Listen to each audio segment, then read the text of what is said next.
Osun Poll victory. Adeleke extends olive branch. APC moves tribunal challenge. We know that Governor Ademola Adeleke has appealed for peace and unity in Osun State after winning his re-election, even as the All Progressives Congress weighs its legal options after losing Saturday's gubernatorial race. We also know that the returning governor, was declared winner of the poll by the Independent National Electoral Commission after polling 511,000 votes and defeating the APC candidate Bola Oyebamiji, who scored 444,000 votes. The governor is said to have won 19 of the state's 30 local government areas, while Oyebamiji won only 11.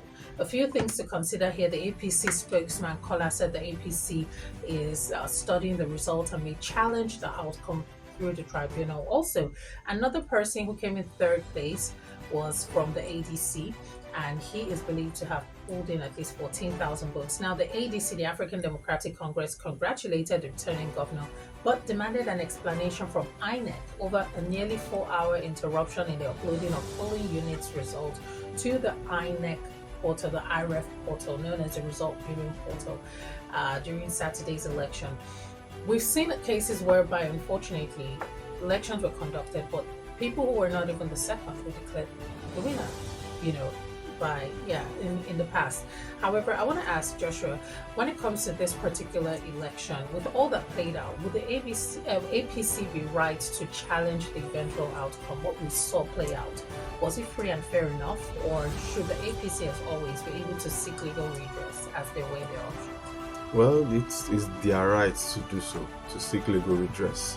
So nobody should stop them. In fact, it's part of the process. The courts have their mandates. There's a time frame for you to file your electoral issues, and then there's a time frame for it to be conducted. So I believe their lawyers know that. And it's an interesting situation, that the election has come and gone, and we are all collectively heaving a sigh of relief, because all the violence, the violence, rhetoric and everything, it's, you just have, is it worth it? Why don't we just allow the people's mandates, the people's choices to prevail? Go to the polls. In fact, when I was listening to the count of the election, somebody got 1,000 and something votes, and I said, this is commendable. I think Showore's party got 1,000, the candidate got 1,000, somebody got 8,000. This is a good sign, right? That I can go and 8,000 people say they like me. Do you understand? I'm not the majority, but if you keep at it, maybe you might get another 10,000 to your 8,000. So the point is, let's never be in a position where we're subverting the will of the people, either through the polls or through the judiciary. So do you think coming 2027, judging by Osun's election, how it panned out, there's hope for 2027 elections across Nigeria? In terms of fairness. If you say there's hope, a hope of election holding, yes. Hope of the right thing being done, it's debatable, because even up until as at 4 a.m. or so, when I was trying to follow the elections, some polling unit results were not uploaded yet on the IRF, and we were sure that these elections had been concluded. And just that the differential, if you add their results to whatever it is that had already come in, it wouldn't have changed anything substantially. But that's a concern. Do you understand? Because these are supposed to be where we debated real-time transmission of. So what happened with the real-time? Is it that there was no network? What exactly played out? And these are the issues that INEC will need to deal with.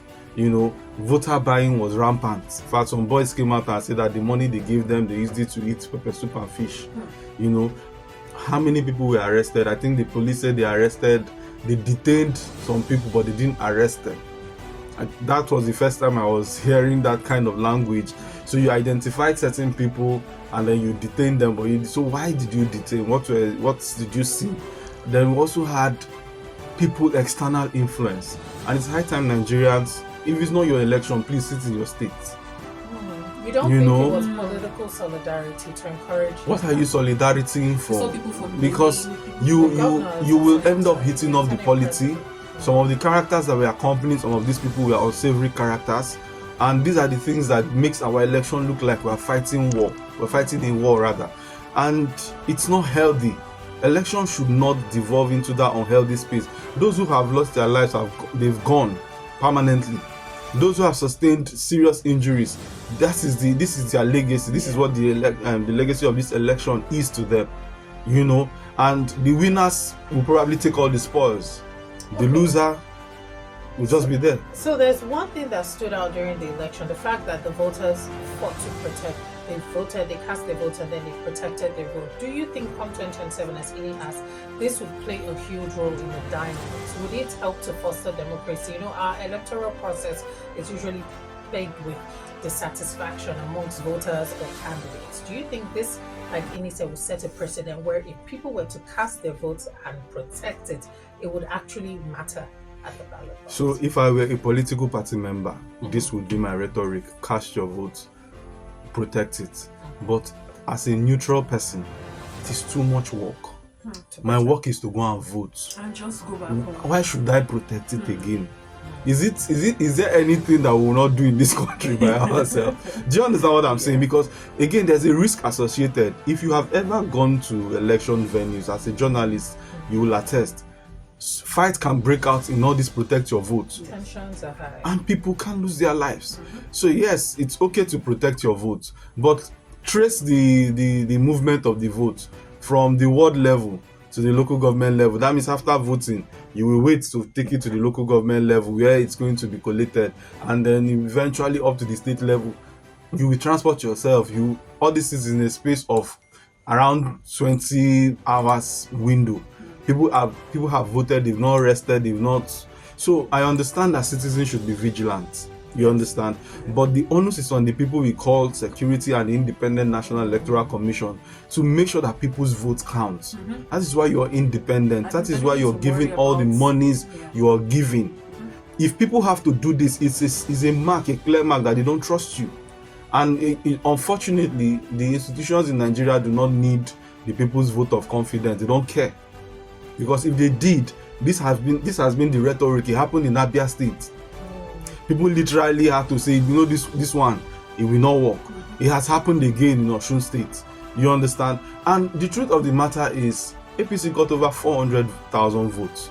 So it means even if you didn't, at least over 200, 300, still think you're good enough. So let's work with that and then improve the policies, and then see if we can go back. Because the thing is, we would rather not do the right things administratively and governance-wise, and they want to hoodwink and break the arms of people to vote for us. Either we buy them or we outrightly, unleash violence on them. And when that doesn't work, we now force the people to come out and still risk their lives. It's unhealthy. Thank you so much, Joshua Moses.